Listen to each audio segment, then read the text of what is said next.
Hello, welcome to this talk, to this presentation. We will talk about Lazarus, an infamous APT actor.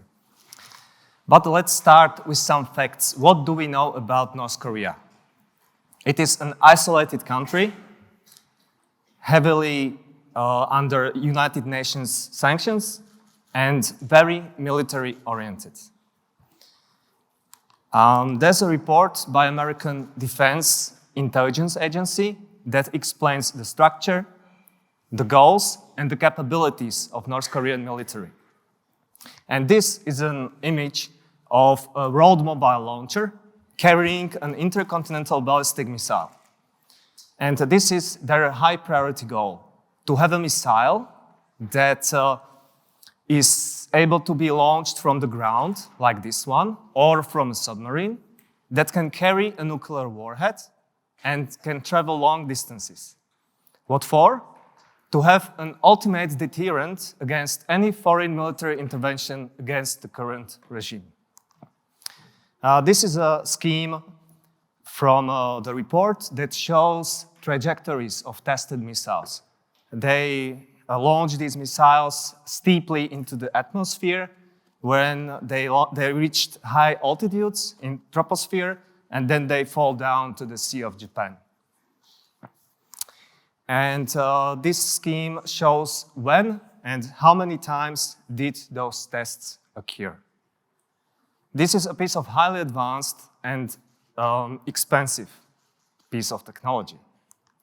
Next, there's a book by Andrea Berger called Target Markets, and it sheds some light on North Korean interests in the defense sector. There's defense export catalogs of indigenous products and services like these, like weapon systems, spare parts, maintenance services, and so on. And these are screenshots from such catalogs.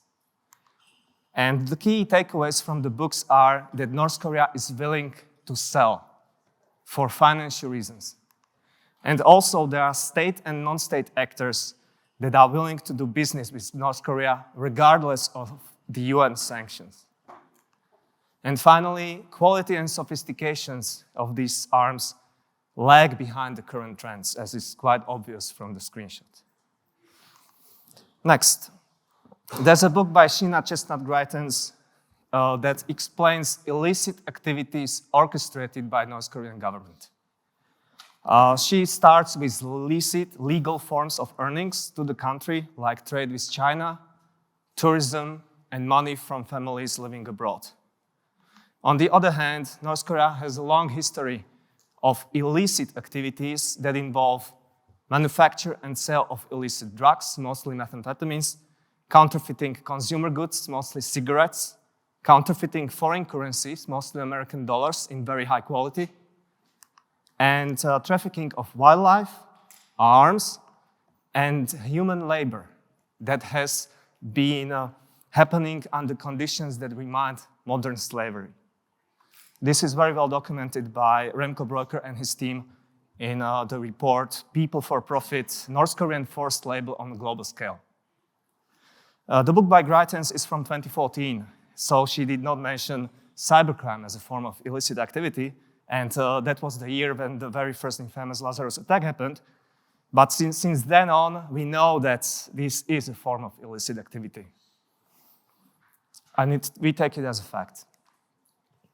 On another note, International Mathematical Olympiad is a science competition for high-level students, high school students, and it is the oldest competition of its kind.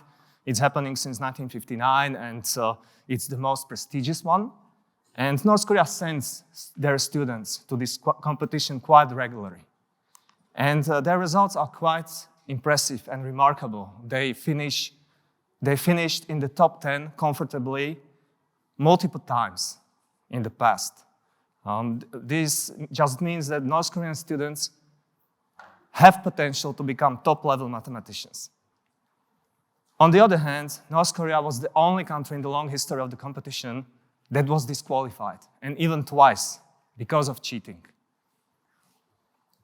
There's another competition called International Collegiate Programming Contest. And it's also quite old, happening since 1977. And it's also very prestigious. And North Korea rarely sends students here. However, they did in 2019. Students from Kim Chaek University of Technology participated on this event. And their result is again quite impressive, like 8th place. Universities like Oxford, Cambridge, Princeton, Stanford, Shanghai University, St. Petersburg University participated as well, but they didn't make it that high. So undoubtedly, North Korea has no shortage of technical talent among their students. And perhaps you've heard about one alumni of this Kim Chaek University of Technology, Park Jin-hyuk, indicted and charged by the FBI for cybercriminal activities related to Lazarus Group. So the FBI says Lazarus is a North Korean threat actor. We usually state it a little bit differently. Lazarus is a North Korea aligned actor. And when we see new attacks and we see strong indicators in terms of malware, network infrastructure, or telemetry that is similar or shared with the attacks already attributed to Lazarus, then we treat those attacks as Lazarus as well.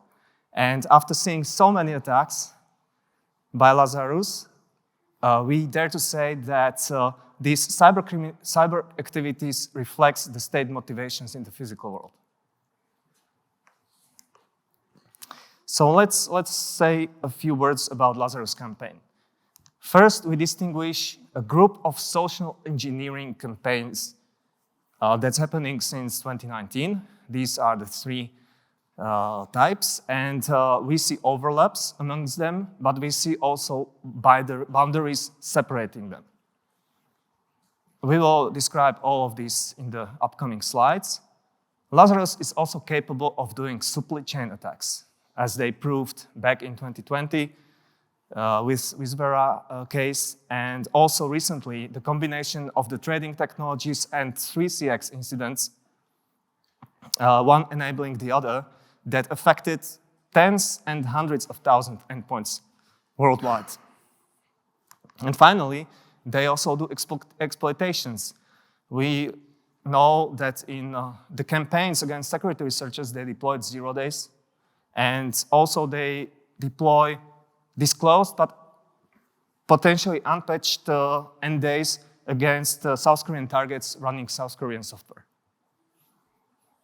So this is a map showing distribution of those social engineering campaigns. Basically, all countries from all around the world except Australia, all continents are kind of included.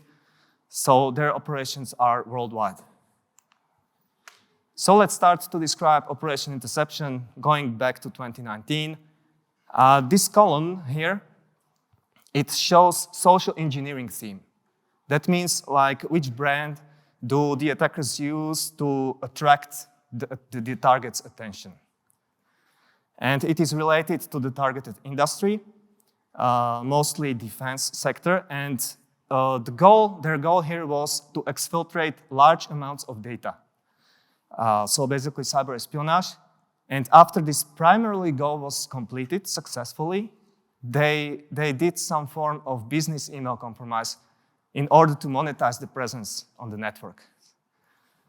So, and in these campaigns, we also saw targeting of crypto trading and finance. Besides their flagship interception backdoor, they started to deploy what we call backbiting fee. And it is basically the flagship backdoor of dangerous password attacks. So this is an overlap between the two. And in these type of campaigns, they targeted the identical business verticals with the finance and Web3 related entities as dominant focus. And finally, Operation Dream Job. In this case, the targeting is aerospace and defense. And we saw also instances of attacks against tech and data companies. And in this case, it was not about cyber espionage. In this case, it was about, again, some form of business email compromise. And this slide summarizes the themes used against aerospace and defense targets. So these are basically industry leaders, and it's not surprising that the targets got fooled and in the end self-compromised their endpoints after discussing with the attackers and following their narratives. And this is a summary of themes used in when targeting finance and crypto targets. Besides the famous names or well-known names like HSBC or Coinbase, there are also some less known names, generally, but very well known in the crypto circles. And in those cases, it was not about some dream job offer. In those cases, the attackers were announcing their targets some important news from the crypto world or offering them some lucrative but bogus investment agreement. Let's talk a bit about Operation Dream Job. So the main narrative here is a dream job offer. And the attackers use three types of software: Trojanized PDF readers, Trojanized network tools, and Trojanized coding challenges. In the first scenario, the target received at least two files: a Trojanized PDF reader and specifically crafted PDF file. And the target was instructed to open the data file in the provided software.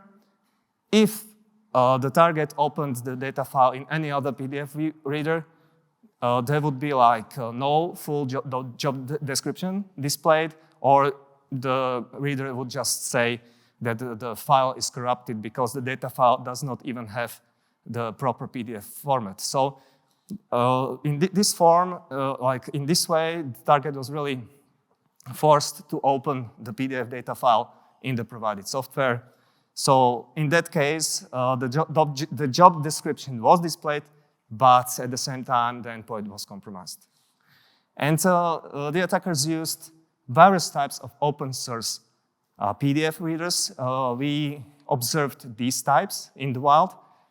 And actually, there's an advantage for the attackers because it's like 10 or 20 megabytes binaries, and only a fraction of the code is malicious. In the second scenario, the attackers used Trojanized network tools. The narrative here was that the target should connect to some local team manager remotely in order to continue with the hiring process. So the target receives either a Trojanized SSH client or a remote control tool like Ultra VNC. And again, after connecting to a specific IP address that was provided with the software by the attackers, the target just self-compromised their endpoint. And finally, we saw this in the Spanish case, in the recent one that we published on Friday. The attackers came up with this lure, these coding challenges. So the targets received two console applications, and the instructions were that the target should analyze it and reprogram it in C++. The first application was receiving a number on input and prints out all numbers less than the input. And the second one is a bit more complicated. It receives input and prints out all members of the Fibonacci sequence less than the input. Again, when the target started to analyze these applications, they got self-compromised their endpoint. Let's move to the description of Lazarus backdoors. But first, Lazarus arranges the execution of their payloads in multiple stages. Because they attack frequently, at one point, their payload get exposed, identified, and detected. Like, for example, this rat. Let's say that it's detected already. So the only viable way for the attackers is to precede the execution of this payload with several stages, droppers and loaders, that would help to load this final payload from the file system where it is in an encrypted state. So, what is typical for Lazarus payloads? Mostly those are complex downloaders and fully featured RADs. They are quite hard to acquire because, again, their execution is preceded with multiple stages. Each contains various types of encryption with various keys. So we are really glad when we acquire the final stage. And usually these binaries are protected with VM-protected and Temida, and they use binary configurations files, which contain multiple compromised servers as CNCs. And these are nicknames, code names that we came up with to denote various types of payloads. And really, we provide a catalog of these payloads in the VB proceedings with the most important characteristics. They develop and test a lot of code.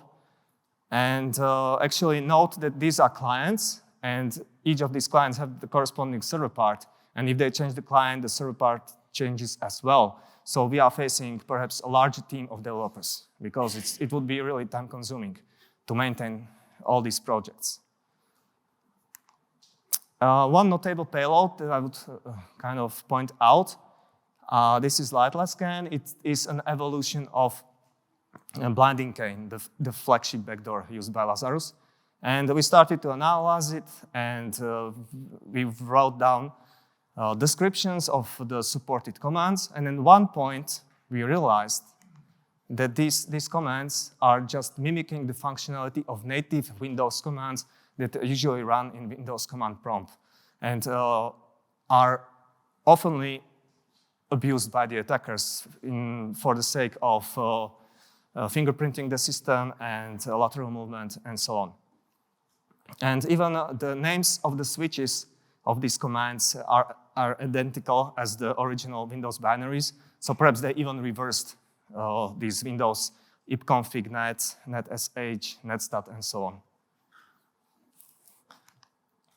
And we blogged about this and published a blog last Friday. And finally, final part.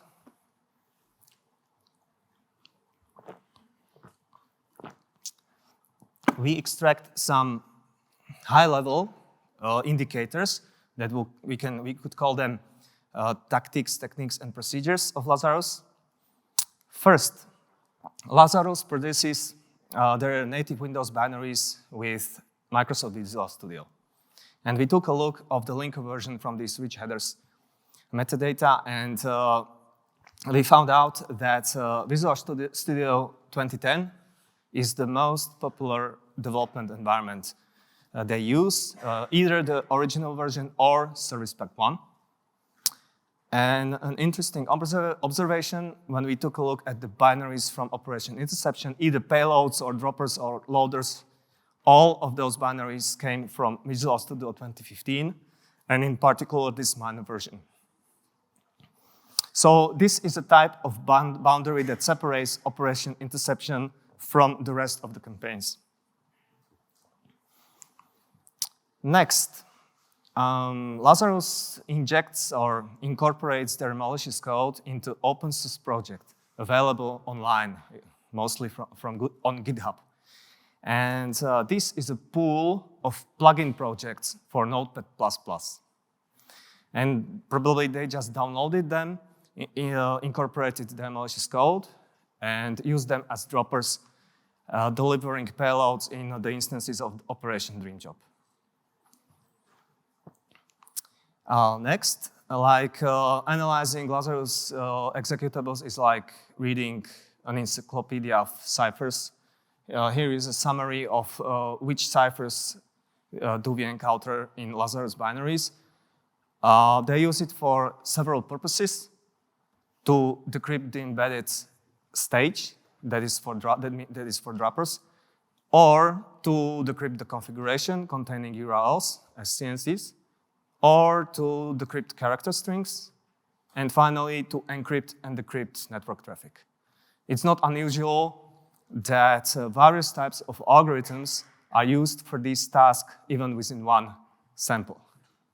And the most favorite algorithms are AES, A5, RC4, but they do implement and include also algorithms that are quite rare, for example, Panama or West32, or their own DES-like symmetric cipher.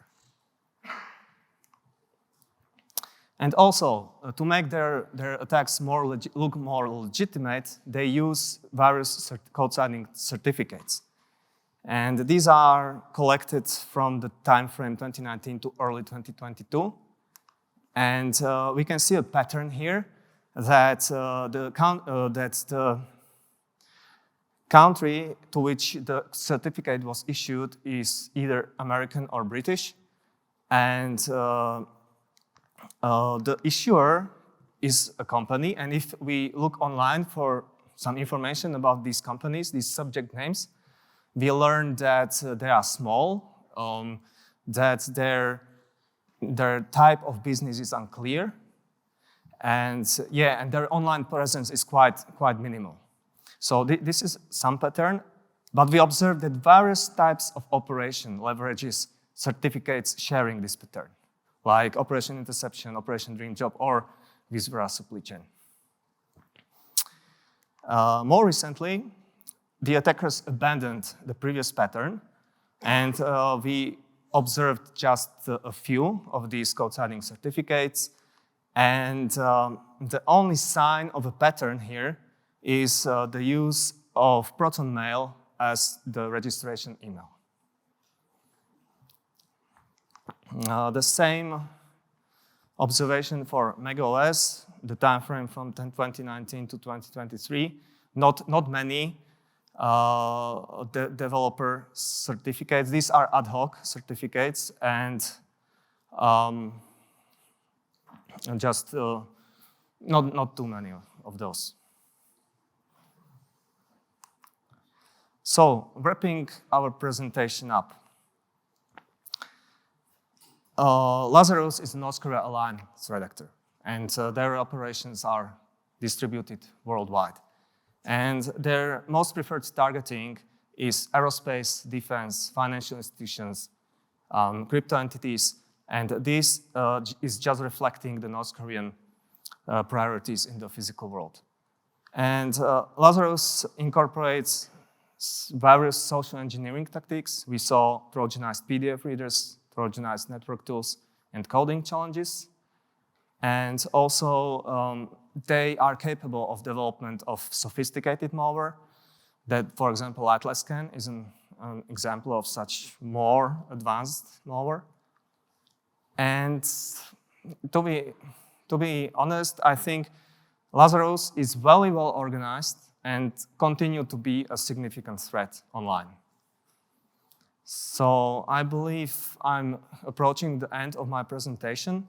I'm honored that this is my VB number 10, and I would really glad to hear any of your questions.